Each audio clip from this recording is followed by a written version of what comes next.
ഉപനയന ചാനലിലേക്ക് എല്ലാവർക്കും സ്വാഗതം. ഞങ്ങളുടെ ചാനൽ സബ്സ്ക്രൈബ് ചെയ്യുക, ഷെയർ ചെയ്യുക. എല്ലാവർക്കും ഉപനയന ചാനലിലേക്ക് സ്വാഗതം.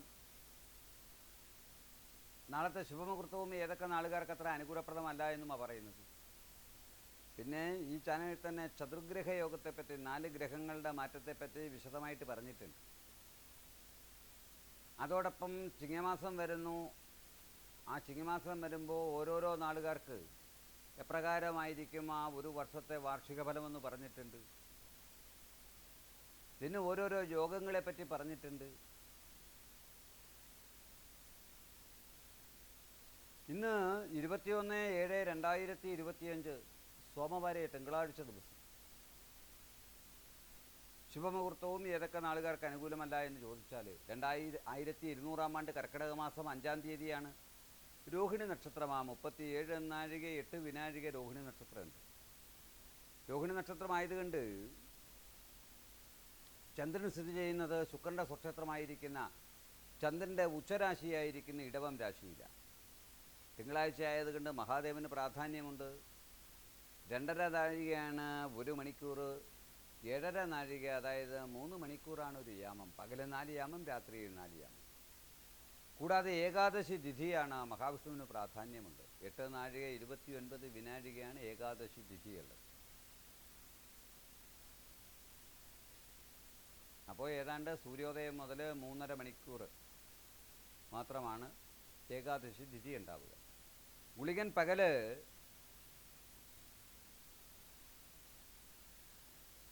ചൊവ്വയുടെ സ്വക്ഷേത്രമായിരിക്കുന്ന വൃശ്ചികം രാശിയിലും രാത്രിയിൽ ശനിയുടെ സ്വക്ഷേത്രമായിരിക്കുന്ന കുംഭം രാശിയിൽ രാഹുവിനോട് കൂടിയാണ് യോഗം ചെയ്യുന്നത്.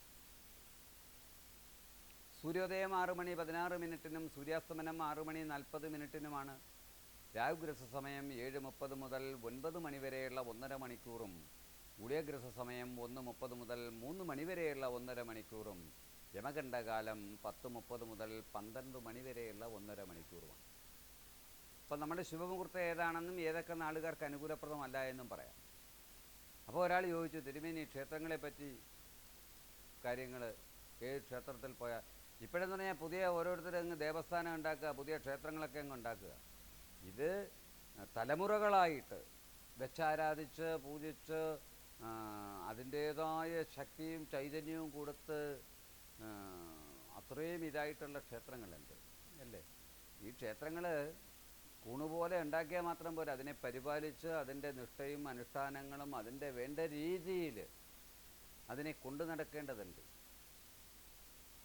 അല്ലെങ്കിൽ അവർ മറ്റുള്ള ആൾക്കാർ പറയുന്ന ആൾക്കായിരിക്കും എന്ന് പറയുമ്പോൾ, ധനാകർഷണ ഭൈരവയന്ത്രം നീ ധരിച്ചോ, നിൻ്റെ എന്നാൽ ഇയാൾക്ക് ഒരെണ്ണം എഴുതി അങ്ങ് ധരിച്ചാൽ പോരെ. അയാൾക്ക് ആവശ്യം പോലെ ധനങ്ങൾ ഉണ്ടാകത്തില്ലേ. പിന്നെ ഈ ബാക്കിയുള്ളവരെ നന്നാക്കേണ്ട കാര്യമുണ്ടോ?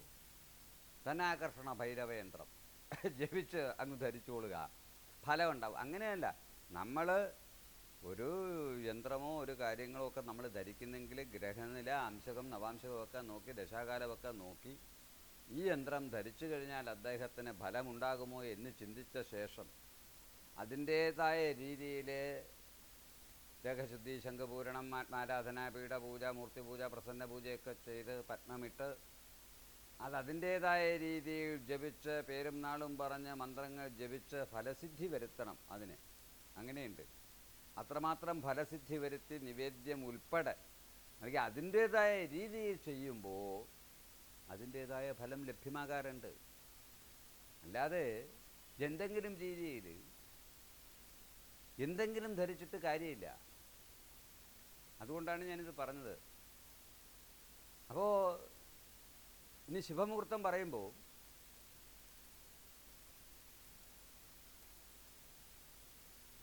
അഭയനോട് ചോദിച്ചു, അത് പിന്നെ പറയാം. അപ്പോൾ ഇതിൽ ശുഭമുഹൂർത്തം പറയുമ്പോൾ തിങ്കളാഴ്ചയാണ്. ആദ്യത്തെ കാലഹോര ചന്ദ്രൻ്റെ കാലഹോരയാണ്. 1 മണിക്കൂറാണ് കാലഹോര. ഏകദേശം 2 മണിക്കൂറാണ് ഒരു ലഗ്ന സമയം വരിക.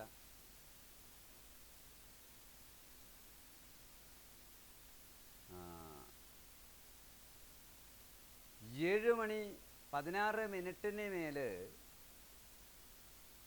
അല്ല 7:16 7:01 മേലെ 7:15 ശുഭമുഹൂർത്തം അനുകൂലപ്രദമാണ്. അത് കഴിഞ്ഞാൽ 9:02 മേലെ 9:15 വ്യാഴത്തിൻ്റെ കാലഹോര സമയവും അനുകൂലമാണ്. അത് ചിങ്ങം രാശി ലഗ്ന സമയമായിട്ട് വരും.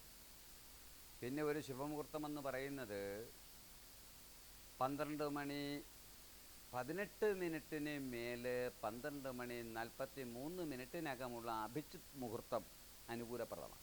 എല്ലാ ദിവസവും ഉദിക്കുകയും അസ്തമിക്കുകയും ചെയ്യുന്നതാണ് അഭിജിത്ത് എന്ന് പറയുന്ന നക്ഷത്രം. ആ അഭിജിത്ത് മുഹൂർത്തം അനുകൂലപ്രദമാണ്. പിന്നെ ഒരു ശുഭമുഹൂർത്തം 3:48 മേലെ 4:16 ശുഭമുഹൂർത്തവും അനുകൂലമാണ്. ഇനി ഏതൊക്കെ നാളുകാർക്ക് അനുകൂലമല്ല എന്ന് ചോദിച്ചാൽ വൃശ്ചികക്കൂറിലെ വിശാഖം, അനിഴം, തൃക്കേട്ട, കുംഭക്കൂറിലെ അവിട്ടം, ചതയം, പൂരുട്ടാതി, അശ്വതി, മകയിരം, തിരുവാതിര, ആയില്യം, അത്തം, പൂരാടം ഈ നാളുകാർക്കൊക്കെ കാര്യതടസ്സങ്ങൾ, വരവിനേക്കാൾ കൂടുതൽ ചെലവ്, മനസ്സംഘർഷങ്ങൾ, സ്വസ്ഥതക്കുറവ്, അസ്ഥിസംബന്ധമായ അസുഖങ്ങൾ, പല കാര്യങ്ങളും മാറ്റിവെക്കേണ്ട സന്ദർഭങ്ങൾ, മേലധികാരികളുടെ അപ്രീതി, നിസാര കാര്യത്തിന് മനസ്സംഘർഷങ്ങൾ ഇത്യാദി കാര്യങ്ങളൊക്കെ പറയുന്നുണ്ട്. പരിഹാരാർത്ഥം മഹാദേവന് പാലഭിഷേകം, വെള്ളച്ചോറ് നിവേദ്യം, ശ്രീരുദ്ര മന്ത്രം കണ്ട് പുഷ്പാഞ്ജലി, ത്രിയംബക മന്ത്രം ജപിച്ച് പുഷ്പാഞ്ജലി, വില്ലുപത്രം കണ്ട്, കൂവളത്തില കണ്ട്, ഓം നമശിവായ നമ എന്ന പഞ്ചാക്ഷരി മന്ത്രം ജപിച്ച് പുഷ്പാഞ്ജലി, അതോടൊപ്പം മഹാവിഷ്ണുവിങ്കൽ പാൽപ്പായസ നിവേദ്യം, അഷ്ടാക്ഷരി മന്ത്രമായ ഓം നമോ നാരായണായ നമ എന്ന് 108 പ്രാവശ്യം ജപിക്കുക. അതോടൊപ്പം ഛാന്തോസ് തൊട്ടിട്ട് 108 പ്രാവശ്യം ഗായത്രി ചൊല്ലുന്നത് അനുകൂലമാണ്. ഓം സാധ്യനാരായണ ഋഷി, ദേവീ ഗായത്രി ഛന്ദ, ഓം പരമാത്മാ ദേവത, ഓം ഭുവർ ഭുവസ്വ തത്സ വിദുർവരേണ്യം ഭർഗോ ദേവസ്യ ധീമഹി ധിയോന പ്രചോദയാൽ ഇപ്രകാരം ജപിക്കുന്നത് നല്ലതാണ്. പിന്നെ എല്ലാ ദിവസവും ഒന്നുമില്ലെങ്കിൽ രാമായണ മാസവും കൂടെയാണ്. ഓം ഹരേ രാമ രാമ രാമ ഹരേ ഹരേ, ഹരേ കൃഷ്ണ കൃഷ്ണ കൃഷ്ണ ഹരേ ഹരേ ഇങ്ങനെ ജപിക്കുക. 16 ആവർത്തിച്ച് 16 പ്രാവശ്യം വരുന്ന നാമമാണിത്.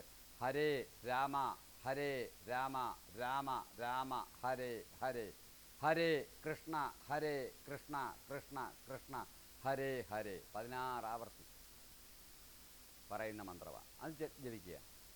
ക്രിസ്ത്യൻ സഹോദരങ്ങളാണെങ്കിൽ 21:35 യഹോവ നിൻ്റെ ഇടയനാവുന്നു, നിനക്ക് പുനഃസങ്കീർത്തനം ചൊല്ലിയ ശേഷം മാതാവിൻ്റെ പള്ളിയിൽ ഒരു മെഴുകുതിരി കത്തിക്കുക.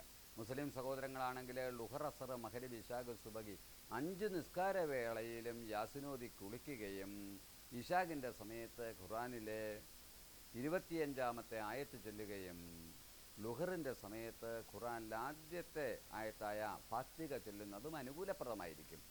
ആകയാൽ ഇല്ലപ്പറമ്പിലെ തേവാരമൂർത്തികൾ, ഭരദേവതകൾ, മേൽക്കാവിലമ്മ, കീഴ്ക്കാവിലമ്മയൊക്കെ അനുഗ്രഹിക്കുമാറാകട്ടെ എന്ന് പ്രാർത്ഥിച്ചുകൊണ്ട് പുതിയ ഓരോ കാര്യവുമായിട്ട് കണ്ടുമുട്ടാം. നിർത്തട്ടെ. നന്ദി, നമസ്കാരം. ഇതാ പറയാനുള്ളത്.